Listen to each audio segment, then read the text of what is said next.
সক্রেটিসের এখানে ধরেন তারপরে যখন তার মেজরিটি লেখা তো আমরা পেলাম প্লেটোর থ্রুতে, এবং প্লেটো যখন একাডেমি প্রতিষ্ঠা করলো তখন তার যে মেইন যে প্রপোজিশনগুলো আসলো যেটার ভিতরে আপনার এই যে ইটার্নাল কোনটা আর কোনটা ফ্লো করে।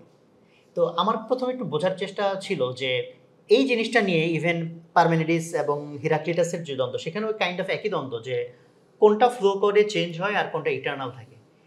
এই জিনিসটা বোঝাটা এত জরুরি ওনারা কেন মনে করলেন? এই জন্য তারা মনে করেছিলেন মানুষ হওয়ার জন্য তারা কিছু শর্তকে নির্দিষ্ট করতে চেয়েছিলেন, যে মানুষ হতে গেলে বা মানবিক জীবনের জন্য কিছু জিনিস অবশ্য কর্তব্য আর কিছু হচ্ছে পরিবর্তিত হবে।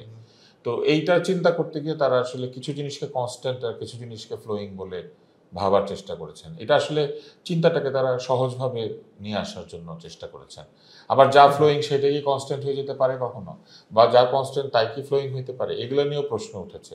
দর্শনের মূল জায়গাই তো হচ্ছে প্রশ্ন করা এবং আপনার চিন্তা করা এবং নতুন নতুনভাবে জীবনকে, মানুষকে, প্রকৃতিকে, জ্ঞানকে, এই মহাবিশ্বকে আবিষ্কারের চেষ্টা করা। তো সেই জায়গা থেকে তারা ধরে নিয়েছিলেন যে কিছু বিষয় নির্ধারিত, যেমন ভালো আর মন্দ নির্ধারিত, সত্য আর মিথ্যা নির্ধারিত, জীবন আর মৃত্যু এটা সংজ্ঞা তো বদলাবে না, এটাতে নির্ধারিত। কিন্তু আবার ভালো জীবন আর খারাপ জীবন এইটা কোনটা? তাহলে এই ধারণাটা কি পরিবর্তিত হবে? এটা কি সে ফ্লোয়িং ধারণা যে আজকে যা ভালো জীবন কালকে সেটা ভালো জীবন নয়? এটা কিন্তু আমরা দেখেছি, আসলে কিন্তু তাই। একটা সময় যে বিষয়গুলিকে সমাজ বলেছে যে তিনি অত্যন্ত একজন মানবিক ব্যক্তি, অত্যন্ত তিনি দারুণ দানশীল, এটা সেটা নানান কিছু, 200-300 বছর পরে সে বলছে কই না তো, উনি তো অত্যাচার করতেন, উনি তো মানুষের জিনিস লুটপাট করতেন। যেটা আমরা কলম্বাসের বেলায় খুব সহজে দেখতে পাচ্ছি। কলম্বাসের মূর্তি বানিয়েছে একসময় পশ্চিমা বিশ্বে, এখন সেটা ভাঙছে, বলছে যে উনি তো খারাপ লোক, উনি তো অত্যন্ত নির্যাতনকারী, বাজে লোক, লুটপাট করেছেন। তো এই যে কলম্বাসের ভালো খারাপ চেঞ্জ হয়ে গেছে, কিন্তু কলম্বাসের জীবন আর মৃত্যু কিন্তু ওই সংজ্ঞা বদলায় নাই।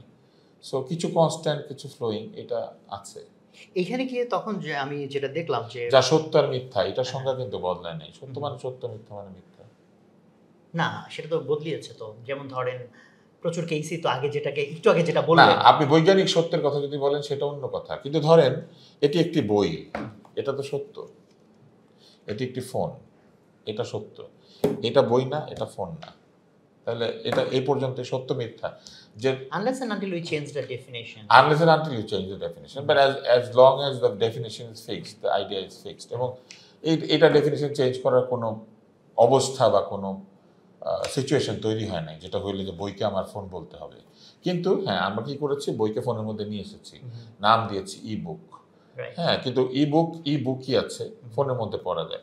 তো এই সত্য মিথ্যার এই যে পার্থক্য, এটা কিন্তু কনস্ট্যান্ট।